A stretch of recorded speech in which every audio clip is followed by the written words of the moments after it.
coverage you can count on. KOMU 8 News starts now. Americans across the nation are remembering the lives lost on September 11th, 20 years ago today.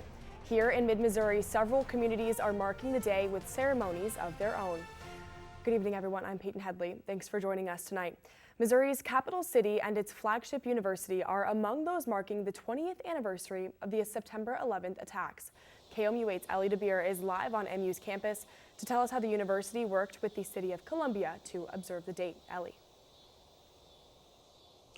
Peyton, I'm here on MU's campus where the university and the city of Columbia joined together this morning to hold a memorial to honor the 20th anniversary of the 9/11 attacks. Community members came to hear from both the MU provost and the mayor of Columbia about remembering and recognizing such an important day.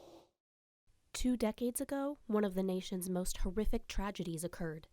Today, the reminder of those attacks were brought to light in Columbia. At the university's historic columns, the public gathered to remember the lives of those lost.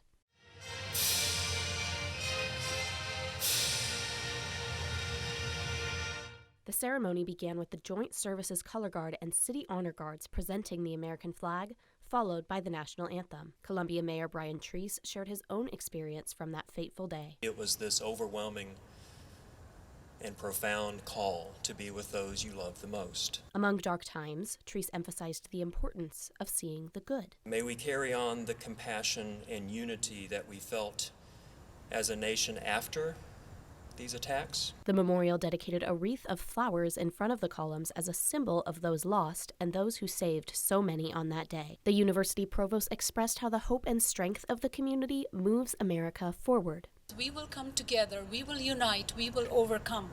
We will never give up. Her words are more than a suggestion, but a call to stand up next to each other. Our strength and resilience will overcome our most bitter struggles. Communities uniting to mourn, but also to persevere. Remember all that we can accomplish when we set aside our differences for the common good.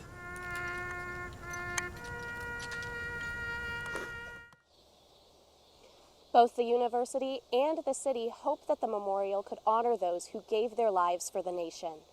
Such a vast tragedy brought close to home. Live in Columbia, Ellie DeBeer, KOMU 8 News.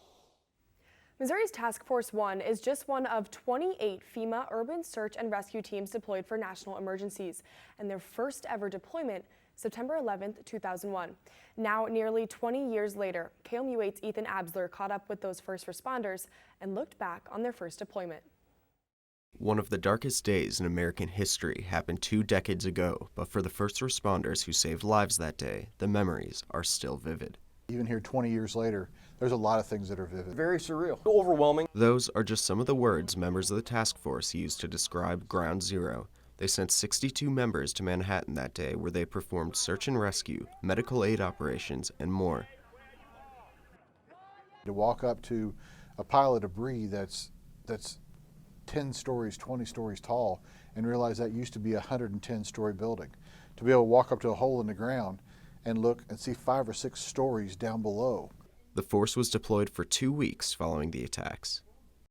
It's still hard to kind of fathom what really happened or that even took place and the devastation that it was. But I'm very proud that this team and I got to go and help. We had the very unique opportunity to participate and lend a hand, be a helping hand in that event. Wasn't the outcome that we were looking for, wasn't the outcome that anybody was looking for. But we built some great relationships with those folks in New York City. We were accepted by those folks, and it was a very rewarding experience. Since the attacks, the force has been deployed more than 40 times and continues to stand ready for anything. We stand ready. We stand ready for anything in our communities, our state, and our nation. Ethan Absler, KOMU 8 News, Columbia. Missouri Task Force 1 also contributed to the recovery from Hurricane Ida. You can find that story on our website at KOMU.com. Governor Mike Parson ordered the Capitol Dome be lit up in red and blue today to remember first responders, firefighters, and law enforcement officers who died during the September 11th attacks. The dome will light up at sunset and remain lit overnight. Also out of the capital city, there were several memorial events this morning. First responders, military personnel, and bands walked in a parade at noon today. KOMU8's Lucy Kale joins us live in Jefferson City after talking with parade organizers and spectators. Lucy. Earlier today, many first responders and members of the military walked along this street to honor the lives of those lost. I spoke to many spectators about where they were that day. And the Patriots Day Committee really wanted to respect and honor those memories. There was a 5K in the morning with both the public and emergency responders. Then people of all ages lined the streets outside the Capitol to watch the parade. One Patriot Day Committee member said he hopes the events help the people continue to remember this day. Hopefully it reaches out to these people across the nation today as they're being honored again, that they understand that we haven't forgotten, that this is truly going to be one of those days of history that our country stepped up and did the right thing.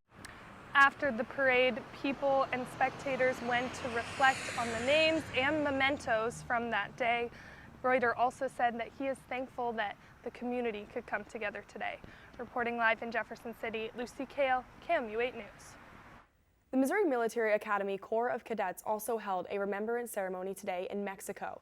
The MMA color guard lowered the American flag at half-mast, matching the time the first plane hit the World Trade Center.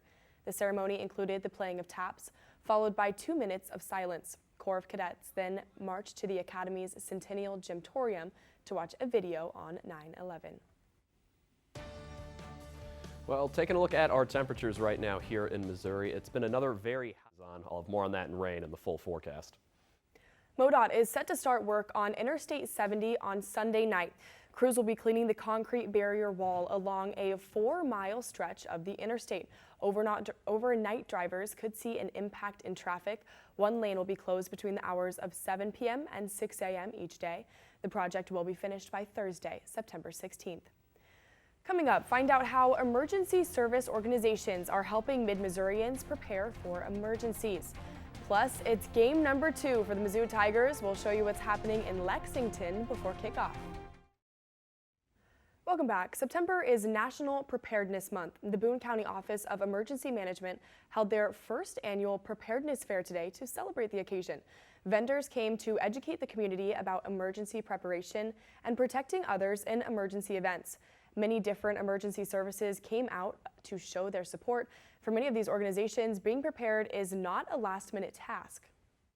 I hope I am prepared, and I do my best to be prepared for any and all types of emergencies. Building resilience and fostering preparedness in our own community to improve our community. The office hopes to hold the event again in coming years. Columbia's former fire chief of 23 years died on Friday. Bill Markgraf was 84. He served as chief of the Columbia Fire Department from 1988 to 2011. During his tenure, 3 new fire stations were built. In total, Markgraf spent more than 55 years in fire services. When we come back, we'll tell you what you need to know for the Mizzou game kicking off in just a couple minutes. And taking a look at the next 3 days, the heat is going to continue here in mid-Missouri as temperatures are still above 90. I'll have more on that in rain coming up in the full forecast. Taking a look at our temperature trends over the next couple of days, we're expecting this heat to continue here. We're, again, tomorrow should be seeing with that chance of rain really going to be into Tuesday and Wednesday. It remains to be seen what will happen in the weekend thereafter. Mizzou is looking for their first road win against Kentucky since 2013. We'll have more on the Tigers in Lexington. Sports is next. Now, from the Ford Sports Desk, KOMU8 Sports. Mizzou football hasn't won in Lexington since 2013, and tonight should be another test. And that's a look at sports. Now here's a look at what we're following up tonight on KOMU8 News at 10. On the 20th anniversary of the attacks in New York, Washington, and Pennsylvania, we look at the ceremonies and tributes across the country to honor those lost. That's at 10. Taking a look at your forecast for tomorrow, hour by hour. We'll be getting up to about 95 degrees tomorrow, so the forecast, that's going to be the hottest day of this heat wave period. Then we'll be slowly declining back into the lower 90s by Tuesday, maybe dropping down to the averages on Wednesday, but overall going to have to get through this heat wave before we see those cooler weather. All right, well, it looks like it's just about time for Mizzou kickoff. So that is our time for now. Thanks for joining us.